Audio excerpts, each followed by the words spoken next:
அன்பு நேயர்களே, ஏப்ரல் மாத ராசி பலன்கள். இந்த ஏப்ரல் மாதத்தை பொறுத்தவரையில் ரொம்ப ஜாக்கிரதையாகவும் ரொம்ப கவனமாகவும் எச்சரிக்கையாகவும் இருக்க வேண்டிய ஒரு மாதமாக அமையுது. காரணம், மீன ராசியில் மோட்ச ராசி வீடு என்று சொல்லக்கூடிய, அல்லது ஜலராசி நீர் ராசி என்று சொல்லக்கூடிய, அல்லது பெருமாள் எங்கே வைகுண்டத்தில் எப்படி பள்ளி கொண்டு இருப்பாரோ அதே போல் பள்ளிகொண்ட பெருமாள் வைகுண்டமாக திகழக்கூடிய ஒரு ராசி மீனராசி மண்டலம். அந்த மீனராசி மண்டலத்திலே இந்த ஏப்ரல் மாதத்தில் 4 கிரக சேர்க்கை நிகழ்கிறது. அதிலும் குறிப்பாக காலபுருஷனுக்கு 2, 3 கிரகங்கள், அதே போல் 6 கிரகங்கள், 8 கிரகங்கள், 7 கிரகங்கள், இவையெல்லாம் ஏப்ரல் மாதத்தில் மோட்ச ராசி வீடில் சந்திக்கிறார்கள், சனியுடைய வீட்டில் சந்திக்கிறார்கள். அப்போ மீனராசியிலே ராகு சுக்கிரன், ராகு புதன், ராகு சூரியன், அதே போல் கும்பராசியிலே செவ்வாய் பகவானும் சனி பகவானும் இணைவு. தனித்த குருவாக மேஷராசியிலே குரு பகவான் அமைந்திருக்கிறார். அதே போல் கன்னி ராசியிலே கேது பகவான் இணைந்திருக்கிறார். அப்போது ஒரு 4 கிரக சேர்க்கை அல்லது பாவ கிரக சேர்க்கை இதெல்லாம் இந்த ஏப்ரல் மாதத்தில் நிகழ்கிறது. மிகுந்த எச்சரிக்கையோடு செலவீனங்கள் அதிகரிக்கக்கூடிய மாதமாக அமையும். பொதுவாக தேவையில்லாத சண்டை சச்சரவுகள், தேவையில்லாத ஒரு மனக்குழப்பங்கள் இவையெல்லாம் திடீர்னு ஏற்படுவதற்கு வாய்ப்புகள் உண்டு.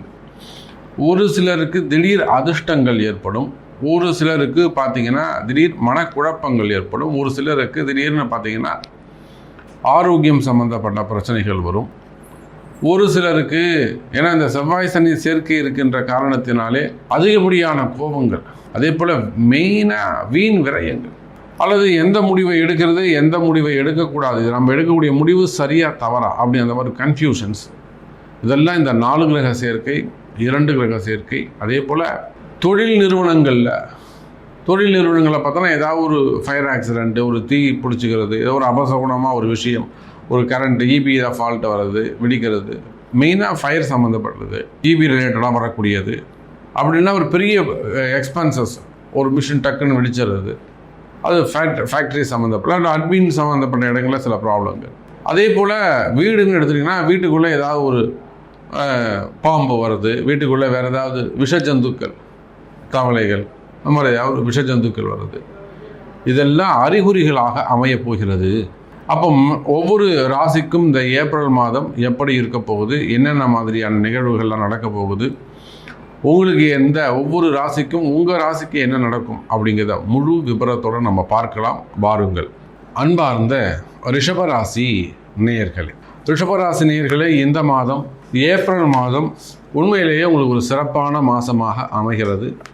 என்ன அப்படின்னு பார்த்தீங்கன்னாக்கா, பொதுவாக குரு பகவான் உங்களை நோக்கிய பயணம், ரிஷபராசியை நோக்கிய பயணம். இப்போ எப்படி ஒரு சனி பயிற்சி வர்றதுன்னா ஒரு 7 சனி வருது, சனி பகவான் வரான்னு ஒரு பயந்து உட்காந்துட்டு இருக்கோமோ, அதே போல் ரிஷபராசியை பொறுத்தவரையில் நல்ல நேரம் நெருங்கி கொண்டிருக்கின்றது. அதோ குரு இங்கே வந்துட்டார், மகாலட்சுமி அங்கே வந்துட்டாங்க, பக்கத்தில் வந்துட்டாங்க, நம்ம தெருவுக்கு வந்துட்டாங்க, வீட்டுக்கு வரப்போகிறாங்க அப்படின்னு வாசலில் கோலம் போட்டு, ஒரு ஊரில் சாமி வந்ததுனாக்கா, சாமி ஊர்வலம் வந்ததுனாக்கா எப்படி நம்ம வாசல் தெளிச்சு கோலம் போட்டு சாமி இது பக்கத்தில் வந்துடுது, நம்ம தெருவுக்கு வந்துடுது அப்படின்னு நம்ம வீட்டில் அலங்காரம் பண்ணி வைக்கிறோமோ, அது போல் குரு பகவான் ரிஷபராசியை நோக்கிய பயணம். அப்போ ரிஷபராசி நேயர்களே, உங்களுக்கு இருக்கக்கூடிய சகல விதமான பிரச்சனைகளும், ரிஷபராசிக்கு என்ன சாமி பிரச்சனை அப்படின்னு கேட்டாக்கா, ரிஷபராசியை பொறுத்தவரையில் எதுவுமே நடக்கலை, இவ்வளோதான் விஷயம். அவங்க செய்யாத முயற்சிகள் இல்லை, நீங்கள் செய்யாத முயற்சிகள் இல்லை. ஏன்னா ரிஷபராசியை பற்றி எனக்கு நல்லாவே தெரியும். ஒவ்வொரு ராசிக்குமே நம்ம அனலைஸ் பண்ணி வச்சுருக்கிறோம். அதில் ஸ்பெசிஃபிக்காக ரிஷபராசியை பற்றி நம்ம நிறையவே அனலைஸ் பண்ணியிருக்கோம். அவங்களுக்கு என்ன ப்ராப்ளம் அப்படின்னு கேட்டாக்கா, அவங்க நினைக்கின்ற எதுவுமே நடக்கலை. இன்னும் சொல்லப்போனால் ஒரு 50% ரிஷபராசி அன்பர்கள் இருப்பது எல்லாவற்றையும் இழந்திருக்கிறார்கள். எதுவுமே நடக்கலை. நல்லா போயிட்டு இருந்தது சாமி, பிஸ்னஸ் ஓஹோன்னு பண்ணிக்கிட்டு இருந்தேன், யார் கண்ணு வச்சாங்களோ தெரில, யார் என்ன செய்வனி வச்சாங்களோ தெரில, பிஸ்னஸே படுத்துருச்சு சாமி. கடை வியாபாரம் சூப்பராக போயிட்டு இருந்தது சாமி, கடை வியாபாரம் அவ்வளோ அருமையாக நடக்கும், ஒரு நாளைக்கு இவ்வளோ வியாபாரம் நடக்கும், இத்தனை பேர் என்கிட்ட வாங்கிட்டு போவாங்க, இவ்வளோ தண்டல் கட்டுவேன், யார் என்ன கண்ணு வச்சாங்களோ இல்லை என்ன செய்வேன்னு தெரில சாமி, கடையை கொடுத்துட்டு வந்துட்டேன், இல்லை கடன் இவ்வளோ அதிகமாகிடுச்சு. அதே போல் ஃபேக்ட்ரிஸ், நல்ல தொழில் நடந்துட்டு இருந்த இடம், பிஸ்னஸ் நல்லா இத்தனை 1000 பேர் வேலை 1000 பேர் வேலை செய்யக்கூடிய இடம், அல்லது ஒரு 300 பேர் வேலை செய்யக்கூடிய இடம், 300 குடும்பம் பிழைக்குதுங்க சாமி.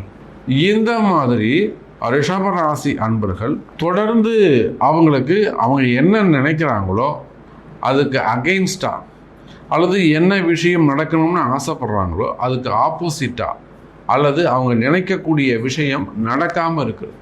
சீக்கிரமாக நம்ம இந்த மாதம் நம்ம எப்படியாவது ஒரு 2 பிஸ்னஸ் பண்ணணும்னு நினைக்கலாம், இல்லை ஒரு நல்ல வேலை கிடைக்கணும்னு நினைக்கலாம், இல்லை இந்த கடனை அடைக்கணும்னு நினைக்கலாம், கடனை கொடுக்கணும்னு நினைக்கலாம். அப்போ ரிஷபராசி அன்பர்கள் எடுக்காத முயற்சிகள் இல்லை. நான் அதுதான் சொல்லுவேன். எனதருமை ரிஷபராசி நேயர்களே, நீங்கள் எடுக்காத முயற்சிகள் இல்லை. நல்லாவே கடுமையாகவே உழைக்கிறீங்க, ஆனால் அதுக்கான பலன் கிடைக்குதான்னு பார்த்தா இல்லைன்னு அர்த்தம். அப்போ அது என்னெல்லாம் காரணமாக இருக்கும்? ஒன்று இடதோஷமாக இருக்கணும். அது இந்த வீடாக இருக்கலாம், ஆஃபீஸாக இருக்கலாம், ஃபேக்ட்ரியாக இருக்கலாம், சம்திங் ஒன்று இடதோஷமாக அமைஞ்சிருக்கும். 2 வருஷம் 3 வருஷம் முன்னாடி தான் நீங்கள் அந்த இடத்துக்கு போயிருப்பீங்க, அல்லது இந்த 2-3 வருஷமாக தான் இந்த பிரச்சனையே உங்களுக்கு இருக்கும். ஏதோ ஒரு இடதோஷங்கள் இருக்கலாம், அல்லது தொழில் போட்டிகள், தொழில் எதிரிகள் இவங்க அதிகரிச்சிருக்கலாம். அதே போல் குடும்பத்திலையும் போட்டி பொறாமைகள் இருந்திருக்கலாம், உறவு முறைகள்லையும் போட்டி பொறாமைகள் இருந்திருக்கலாம். மெயினாக கண் திருஷ்டிகள் அதிகரிச்சிருக்கலாம். அதே போல் செய்வினை கோளாறுகள் ரொம்ப ரேராக ஒரு 10% வச்சுக்கோங்களேன், எல்லாருக்கும் இருக்காது.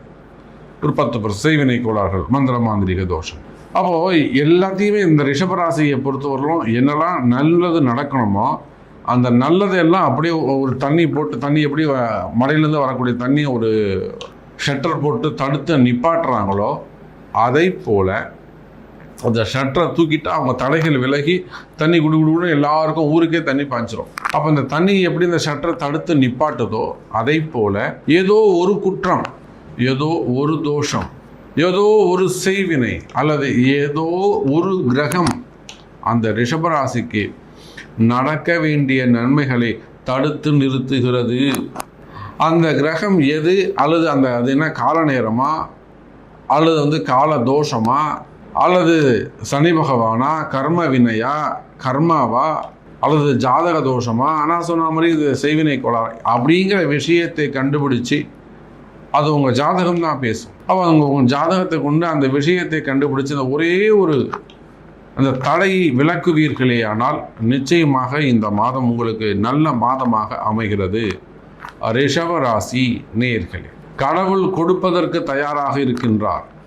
ரிஷபராசி நேயர்களே, உங்களுக்கு கடவுள் கொடுப்பதற்கு தயாராக இருக்கின்றார். நீங்கள் எவ்வளோ வேணுமோ கேளுங்க, கொடுக்க தயாரானா உங்களுடைய ஜாதகம், உங்களுடைய கால நேரம் அதை கோச்சாரங்கள் தடுத்து நிறுத்துகிறது.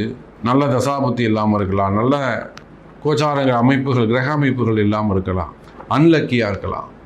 அப்போ இதுக்கெல்லாம் சரியான தீர்வு என்னன்னு பார்த்தீங்கன்னாக்கா, இந்த மாதத்தில் நீங்கள் செய்ய வேண்டிய வழிபாடுகள், பெருமாளை வழிபாடு செய்வது சிறப்பு, திருப்பதி போயிட்டு வருது சிறப்பு. அதே போல் ஒவ்வொரு ஜாதகருக்கும் ஒவ்வொரு அதிர்ஷ்ட தேவதைகள் இருக்கும். அந்த அதிர்ஷ்ட தேவதையை கையில் எடுத்து அந்த அதிர்ஷ்ட தேவதையை அதிகப்படியாக வழிபாடு செய்வீர்களே ஆனால் ரிஷப ராசி நேயர்களே, இந்த மாதம் சிறப்பான மாதமாக அமையும்.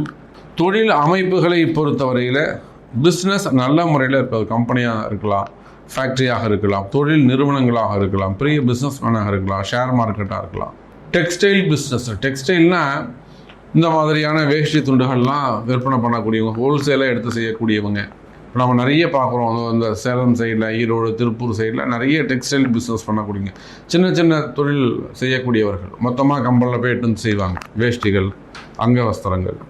அதுபோல் நிறைய ட்ரெஸ் எடுத்து சேல்ஸ் பண்ணக்கூடியவங்க. அதே போல் பருத்தி மில், நூற்பாலைகள், மில்ஸ்லாம் வச்சு பெரிய பெரிய மில்லுங்க, அது ஆயில் மில்லாக இருக்கலாம், ரைஸ் மில்லாக இருக்கலாம், காட்டன் மில்லாக இருக்கலாம். அதே போல் பண்ணைகள் வச்சு நடத்தக்கூடியவங்க, கோழி பண்ணைகள், தீவன பண்ணைகள், கால்நடை பண்ணைகள், பெரிய பெரிய பண்ணைகள்லாம் வச்சு நடத்தக்கூடியவங்க, விவசாயம் சார்ந்தவர்கள், மெயினாக விவசாயம் செய்யக்கூடியவர்கள், விவசாயிகள், அதில் ஹோல்சேலாக பண்ணக்கூடியவங்க, இது எல்லாத்தையும் ஒன்று சேர்த்து எக்ஸ்போர்ட் இம்போர்ட் பண்ணக்கூடியவங்க, ஃப்ரூட்ஸு, ஃப்ளவர்ஸு, விவசாய பொருட்கள், அதே போல் textiles, export import, garments, leather, அப்போ ஏற்றுமதி இறக்குமதி செய்யக்கூடியவர்கள், ஹாஸ்பிட்டல்ஸ் வச்சு நடத்தக்கூடியவங்க, மெயினாக ரெசார்ட்ஸ் வச்சு நடத்தக்கூடியவர்கள். நம்ம பார்க்குறோம், நிறைய ஹோட்டல்ஸ் பார்க்குறோம். இப்போ கூட நம்ம அன்னூர் பக்கத்தில் ஒரு மிகப்பெரிய ஒரு ஹோட்டல், நான் பேர் சொல்ல வேணாம், அந்த ஹோட்டலில் கூட ஒரு இடதோஷம் இருந்தது அப்படின்னு சொல்லிட்டு கிட்டத்தட்ட அது க்ளோஸ் பண்ணுற ஸ்டேஜுக்கு வந்துட்டாங்க. வியாபாரமே இல்லை, டவுன் ஆகிடுச்சுன்னு சொல்லிட்டு. அப்புறம் நம்ம அதுக்கான சரியான பரிகார பூஜைகளை செஞ்சு கொடுத்தோம். கொஞ்சம் ரன் ஆகிட்டு இருக்குது. ஸோ ரெசார்ட்ஸ் வச்சு நடத்தக்கூடியவங்க, லாட்ஜஸு, ஹோட்டல்ஸ் வச்சு நடத்தக்கூடியவங்க, அதே போல் ரெசார்ட்ஸ் அங்கங்கே ஊட்டி, கொடைக்கானல் அந்த மாதிரி பெரிய ரெசார்ட்ஸ் வச்சு நடத்தக்கூடியவர்கள், அந்த மாதிரி தொழில் செய்யக்கூடியவர்கள், இன்வெஸ்டர்ஸ், ஃபண்டாக இருக்கலாம், ட்ரஸ்ட்டாக இருக்கலாம், இன்வெஸ்டர்ஸ், ஃபண்டர், பெரிய பெரிய கமிஷன் பிஸ்னஸ் பண்ணக்கூடியவர்கள், ரியல் எஸ்டேட் செய்யக்கூடியவர்கள், ஃபண்டர் கமிஷன் பிஸ்னஸ் செய்யக்கூடியவர்கள், பெரிய தொழிலதிபர்கள். அப்போ இந்த மாதிரி நீங்கள் எந்த தொழில் செய்பவராக இருந்தால், ஒரு ஹாஸ்பிட்டலாக இருக்கலாம், டாக்டராக இருக்கலாம், மெயினாக ஆடிட்டர்ஸ்.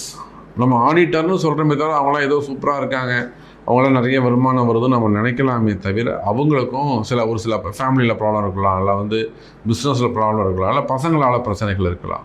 அதெல்லாம் நம்ம நிறைய பார்க்குறோம். அப்போ ரிஷப ராசினியர்களே, தொழில் அமைப்புகளை பொறுத்தவரையில் இந்த மாதம் உங்களுக்கு சிறப்பான மாதமாக அமைகிறது. தொழில் அமைப்புகள் சிறப்பானதாகவே இருக்கும், நல்ல முன்னேற்றங்கள் இருக்கும். தொழில் படுத்து போச்சு, கம்பெனியே மூடிட்டீங்க, திரும்பவும் ஸ்டார்ட் பண்ணணும்னு ஆசைப்பட்றீங்களா? நிச்சயமாக அதுக்கான நல்ல நேரம் துவங்குகிறது. இந்த செய்தி உங்கள் காதில் விழுந்தாலே அது ஒரு நல்ல நேரத்துக்கு ஆரம்பம்னு அர்த்தம், நல்ல அறிகுறின்னு அர்த்தம்.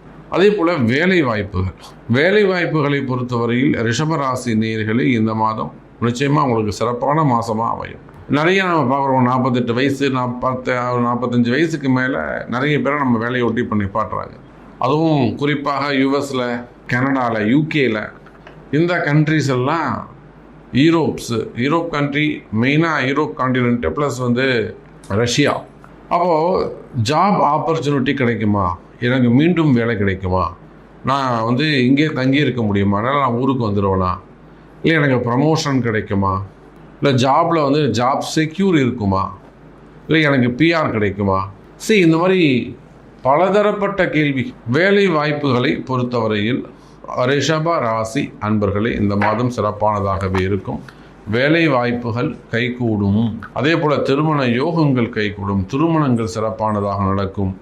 2வது திருமணம், 3வது திருமணம், தடைப்பட்ட திருமணங்கள், ஒன்றுக்கும் மேற்பட்ட திருமணங்கள், அதே போல் இல்லீகல் அட்டாக்ஸ், வீட்டுக்கு தெரியாமல் 2வது மனைவி இல்லை 2வது கணவர், 3வது கணவர் அல்லது 3வது மனைவி, இந்த மாதிரி இல்லீகலாக செயல்படக்கூடிய விஷயங்கள், இதெல்லாம் ரிஷபராசிக்கு கொஞ்சம் சிக்கல்கள் இருக்குது. அப்போ குடும்ப பிரச்சனைகள் இருக்குமே, ஆனால் அந்த குடும்ப பிரச்சனைகள் விலகும்.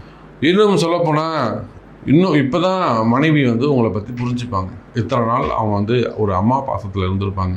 இப்போ தான் அது ஸ்டெப் பை ஸ்டெப்பாக இத்தனை நாள் நீங்கள் போட்டு கற்றுருப்பீங்க, காதலே வாங்கியிருக்க மாட்டாங்க, அவங்க மண்டைக்கே போயிருக்காது. ஆனால் இப்போ கால நேரங்கள் அவங்களுக்கு அதை புரிய வைக்கும். அப்போ கணவன் மனைவி அன்பு அதிகரிக்கும். அங்கே புரிந்து கொள்ளுதல் அப்படிங்கிற விஷயம், ஒரு அண்டர்ஸ்டாண்டிங் ஏற்படும், வசியம் ஏற்படும், மானசீகமான அன்பு ஏற்படும். ஸோ ரிஷப ராசினியர்களே உங்களுக்கு சிறப்பான மாதமாக இந்த மாதம் அமைகிறது என்பதை சொல்லிக்கொண்டு மீண்டும் ஒரு அற்புதமான பதிவில் சந்திக்கிறேன். ஜெய் வரா.